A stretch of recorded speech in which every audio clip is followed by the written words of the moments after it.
This is a continuing video that is going to be about pins and connectors and stuff like that, because when I posted this thing as being a $200 renovation, I meant literally that.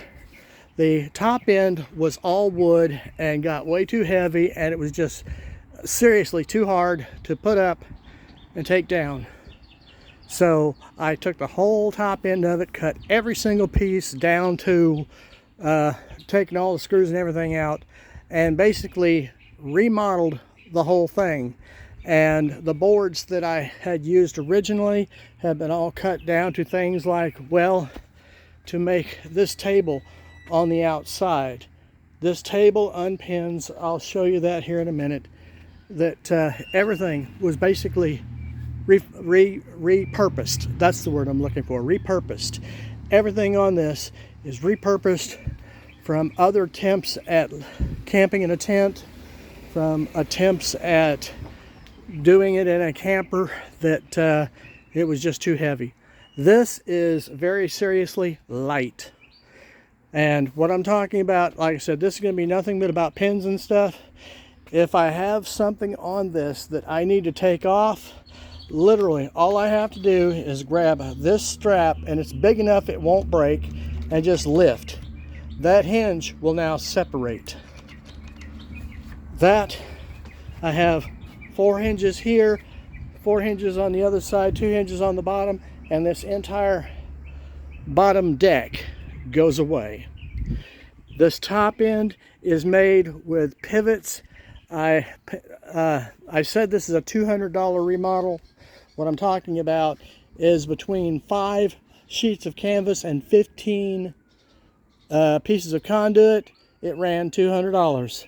And from here up, everything is completely remodeled. And the back end, it's been remodeled so that we can literally trust what we're standing on when we get inside. So, first off, you have the hinges that hold worlds together.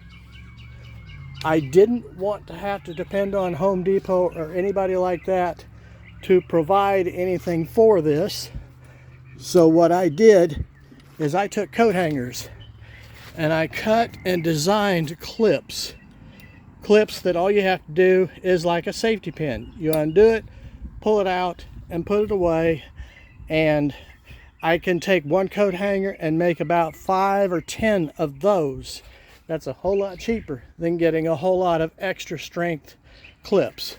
This stud right here, we have a pipe inside that when this whole thing folds up, it literally rolls together. Check out my build on the back porch. This whole back end rolls together, leans up against here, and then we have a 3/4 inch pipe that slides onto this, and we put a toggle bolt on it so that when it rolls up into the ceiling, that pipe holds everything in place. Now, as far as clips, this here is the front door. This is where we keep the safety clips so that we can get to them as we're putting this whole thing together. Yes, I couldn't even afford to get a regular handle. Again, coat hanger. That's just the way this whole thing is built. I wanted one, I needed one, and I made one. Whatever the one may be. If you step inside, you have a nice interior. It rained like crazy last night, and all the water collected up here in the top. When I came out this morning, all I did was push up and dump the water off. The only reason why this is showing signs of water is when we left this thing last night, we left it in the back porch mode. And of course, the back porch, these windows weren't in yet because we hadn't gotten to that point. Now, as far as our pinning and stuff, the next clip I had to make was a pressure or spring-loaded clip. This is one of those clips.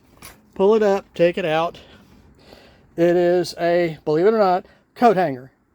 And it's made in such a way that when it goes down in the hole, it's being pushed together and it can't come out. So when you take that guy and you put him in his hole where he belongs, I say that, and now this guy's being fussy with me, and I know it's right there. There. Put it in the hole where it belongs. That spot is not ever going to come out because the top of the spring load holds it in place. These windows have spring-loaded pins on all 4 corners of the spring load. These windows are panels that just pop out. This one and this one. Now the reason why I said that video on the porch was a little bit off is because all I said was pull the pins. I didn't explain anything.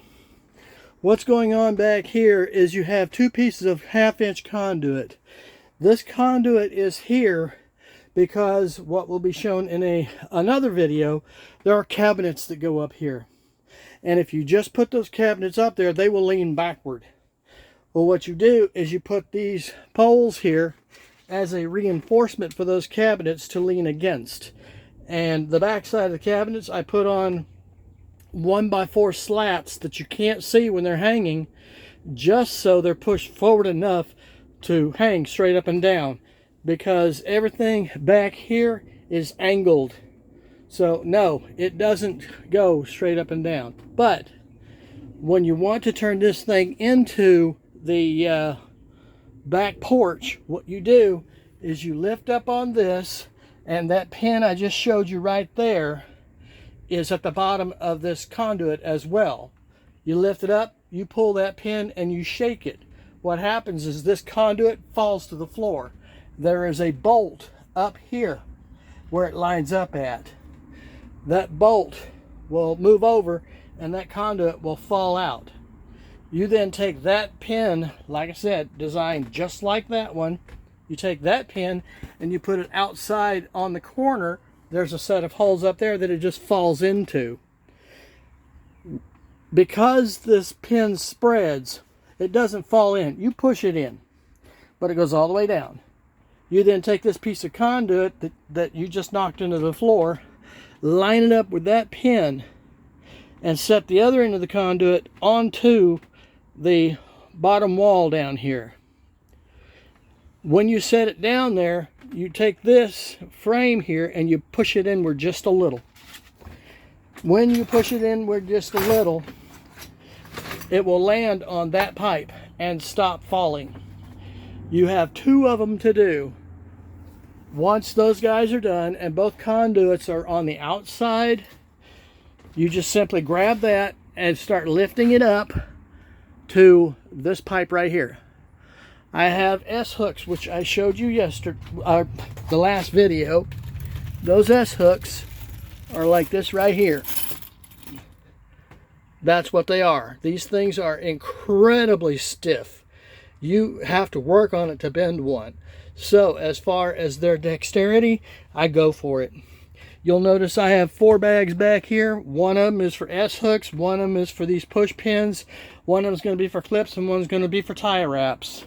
I'm not worried about their visibility at the moment, because when this thing gets built up, which you will see in later videos, you won't see them. So it won't matter. But as you're building this thing, you'll be wanting to get access to those and not have to worry about where they're at. They're right there in front of you. And this section back here is the only section that requires anything like that. So yes, it's ready access. And this pipe that you see right here is the 3/4 pipe that goes on those studs that I told you about. And it goes across this thing, holding that panel up to here while it drops down. But once you get that up here, you take that S-hook, you put it into that conduit, come up here, and hook it onto there. You are officially done. Hook it onto that guy right there. You can now walk away. The reason why this area stays so square, you didn't get a chance to see these earlier. Up here, I have chains that I was explaining when I was doing the camper build-up, that the camper is going to shift backwards, only because those chains have enough slack that when this inside panel goes up, that it has a place to go into. Those chains have to be able to get out of the way, and they do. They do it rather successfully. They're well hidden. However, back here, these chains are put up to keep the trailer from swaying like this right here, and it does a very good job of doing that. Well, since you have that doing the lock-in, and since this guy right here is absolutely square, the wind can't blow it one way or the other. So when you take this panel and you put it in place and you pin it like I have here and here, that guy is not allowed to move because he's being held up by the shelf on the bottom, and the shelf is so that this guy here will have a place to sit. I have one for the other side, I just didn't get it put up yet. That right there, you will see in the other videos the purpose of that, and I think you'll like it. But like I said, this video was more about pins and connectors and stuff. This is a pin, or this is a type of pin. This clip out here is a type of pin. This guy right here. These guys are on all the panels on this thing, so that when we put the thing up, clip, walk away. It takes you 5 seconds. I'd rather do that and be able to just replace a pin than to have a latch, that the latch broke or the corner broke or something like that. I don't want to have to deal with that. I just want something I can rebuild, remove, replace, whatever in a matter of a minute. And right now, this is close hanger alley, literally. And then you have these hinges right here, which hold this entire back end together. And if you take a look at the video of the build-up or the video of the back porch, you'll see in full living color how those hinges actually work. But that is what this video was about. And I made a comment that I couldn't get the door to shut. This pipe right here, this pipe right here is a supporting pipe, because I have the desire on this to be able to take everything off of it. Well, because I have to take everything off of it, this section here, I should say, this section here and this section here are two different sections. There's nothing connecting the two together, as you can tell. However, when you get up to the top end, it's a different world. So yeah, it's all together up there. But down here, there's nothing in putting it together. I can take this whole world apart and just lift up on that panel, and it'll come off the trailer, and I'll have a flatbed just that fast. It's all because I do not believe in, I have a camper, I have a trailer, I have a flatbed, I have a this, I don't need 5 of them in my driveway. I want one. This is how I get that one. If I need a trailer, I've got one. If I need a flatbed, I've got one. If I want a camper, I've got one. If I want a back porch when I go to the lake to take it really easy, and I was talking about a big screen TV, yes, it will have that, because it goes right there on that wall. That'll be in another video. So this one was all about the pins and attaching points and stuff like that on this, so you could see how it goes together. And for that, I can say I hope that you take something away from this, even if it's, I wish that guy would shut up. So leave comments, do whatever you want. I will talk to you later. Bye.